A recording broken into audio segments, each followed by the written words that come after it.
Warahmatullahi wabarakatuh. Nama saya Muhammad Rangga Azril Raharjo. Hari ini saya bakalan ngejelasin 5 sistem dari sebuah unit. Pertama kita bakalan ngejelasin sistem air intake dan exhaust. Oke, jadi yang pertama ini adalah pre-cleaner. Sesuai namanya, pre adalah sebelum. Jadi sebelum udara masuk itu bakalan disaring dulu. Tentu saringan ini bakalan jauh lebih besar daripada yang bawahnya. Yang bawah ini adalah filter. Filter ini saringan juga, tapi dia lebih halus, lebih kecil. Biasanya buat debu-debu gitu.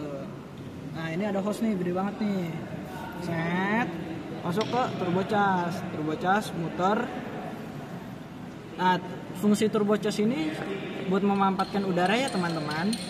Jadi dari turbocharge udaranya ke sini, intake manifold nih.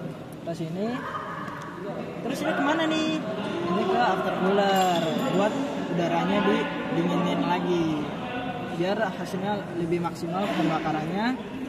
Habis itu dari aftercooler dilanjutin lagi lewat intake manifold masuk ke engine.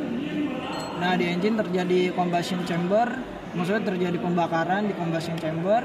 Dan ini ada exhaust manifold, ini keluarnya udara-udara panas yang ada di dalam engine lewat turbocharge. Nah jadi prinsipnya itu kalau misalnya masuk muter, nah ini buat ngeluarin, jadi kayak kompres gitu dia, gitu.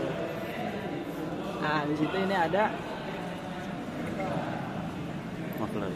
Ya ini ada muffler nih guys. Nah muffler ini gunanya untuk buat untuk reduksi suara. Jadi kan bising nih, terus ada muffler jadi hilang.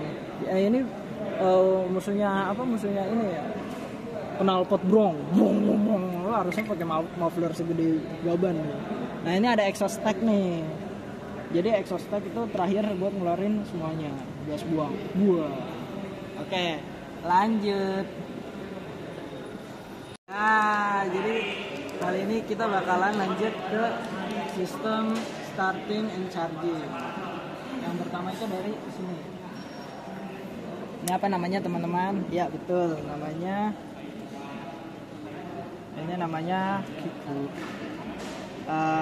box lah. Ya. Terus dari sini kita bakalan nyalain nih ignition switch. Nah ignition switch itu bakalan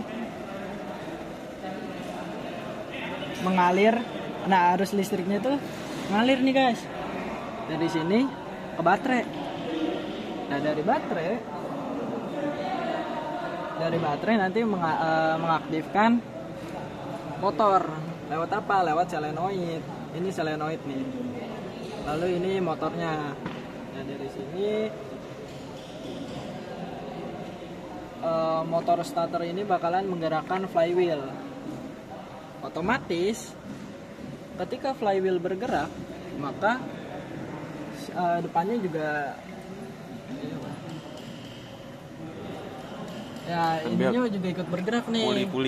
Pulinya bakalan bergerak untuk menggerakkan alternator bergerak menghasilkan AC, arus AC. Nah di dalamnya itu ada rectifier, itu buat mengubah dari AC ke DC. Dan nanti ini ngecas lagi ke baterainya, akinya. Udah deh. Lanjut ke sistem ketiga. Nah, jadi sistem yang ketiga ini adalah fuel system. Fuel system itu kita dari pertama dulu ya guys. Ini adalah tangki, fuel tank, yang berarti untuk menyimpan bahan bakar. Nah, di bahan bakar ini ada hose nih, selanjutnya nih. Ke secondary filter. Ini biasanya buat nyaring-nyaring yang gede-gede. Habis itu lanjut ke sini. Ini hand priming pump. Ini bisa dipencet. Terus juga ini buat ngalurin lagi nih bensinnya. Habis itu lanjut lagi. Ini high pressure line. Terus di sini sebelum masuk ke FIP ini ada yang namanya filter nih. Ini water separator sama fuel filter primary. yang utama. Jadi ini buat nyaring kecil-kecil, yang water separator buat memisahkan air dan bahan bakar. Habis itu dari sini lanjut ke FIP. FIP itu fuel injection pump. Ini gunanya buat meningkatkan tekanan pada bahan bakar untuk disalurkan ke nozzle yang ada di engine. Nah, kalau misalnya kelebihan, ini udah diatur nih buat balik lagi ke tank. Jadi aliran listrik. Jadi itulah fuel system. Ya guys, jadi sistem selanjutnya adalah cooling system. Cooling system ini gunanya untuk membantu menurunkan suhu engine atau suhu pada mesin semuanya biar lebih optimal. Jadi kita lihat nih, kelihatan jelas ini adalah radiator, ini ada turbinnya, ini ada reservoir. Tangki ini buat nampung air coolant yang akan didinginkan melalui radiator. Nah, di radiator ini juga ada fan-nya. Fan ini gerak karena dari engine, dari camshaft. Ada crankshaft muter sehingga si pipa juga ikut muter. Jadi semakin cepat engine-nya, semakin cepat juga pipasnya. Nah, dari itu selanjutnya kita lanjut. Kalau main gitu kan? Iya. Di sini ada. Kalau ngasih orang main apa lagi? Ini ada pump. Ini ada pump oil coolant pump gitu untuk memompa coolant ke seluruh engine. Dari sini terus nanti lanjut lagi ke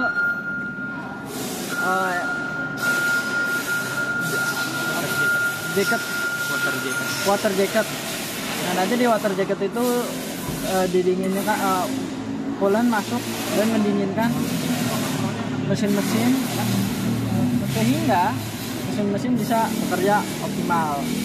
Nah, dari sini dari engine bakalan diputerin waternya.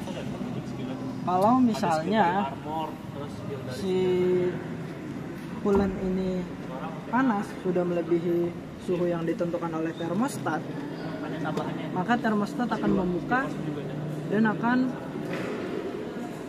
mengalirkan dari coolant dari engine ke coolant ke radiator. Nah, ini salah satu bentuk termostat yang elektrik. Ada juga yang bukan elektrik. Nah, ini bentukannya karena elektrik aja nih. Berarti ini bakalan ada sensor, misal berapa derajat dia bakalan naik. Jadi untuk cooling system itu aja. Terima kasih. Nah, jadi ini adalah oil system, lubricant system. Jadi yang pertama adalah oil pan. Oil pan ini berfungsi untuk menampung oli-oli serta memisahkan kontaminan yang ada di dalam engine. Biasanya kontaminan tuh bakalan lebih berat daripada olinya. Nah, dari sini ada inlet screen. Inlet screen ini buat menyaring kontaminan yang ada di dalam. Jadi walaupun dalam engine tetap ada kontaminan. Habis itu lanjut, ini ada pump. Jadi nanti dari oli ini bakalan dipompa oleh oil pump. Lalu ada filter oli. Nah, ini sebelum diedarkan oli itu bakalan difilter dulu di sini. Ini gunanya buat memisahkan kontaminan ya. Lalu ada ini terakhir nih, bukan terakhir sih. Ini ada jalannya. Maksudnya jalan untuk ke turbo charge sama jalan untuk ke seluruh engine. Jadi oli itu bakalan dibagi dua gitu. Ada yang ke turbo charge, ada yang ke engine. Nah, keduanya akan balik lagi ke oil pan. Ini turbocharge akan kembali ke oil pan. Yang engine akan kembali ke oil pan dengan menggunakan gaya gravitasi. Sekian dari saya. Wassalamualaikum warahmatullahi wabarakatuh.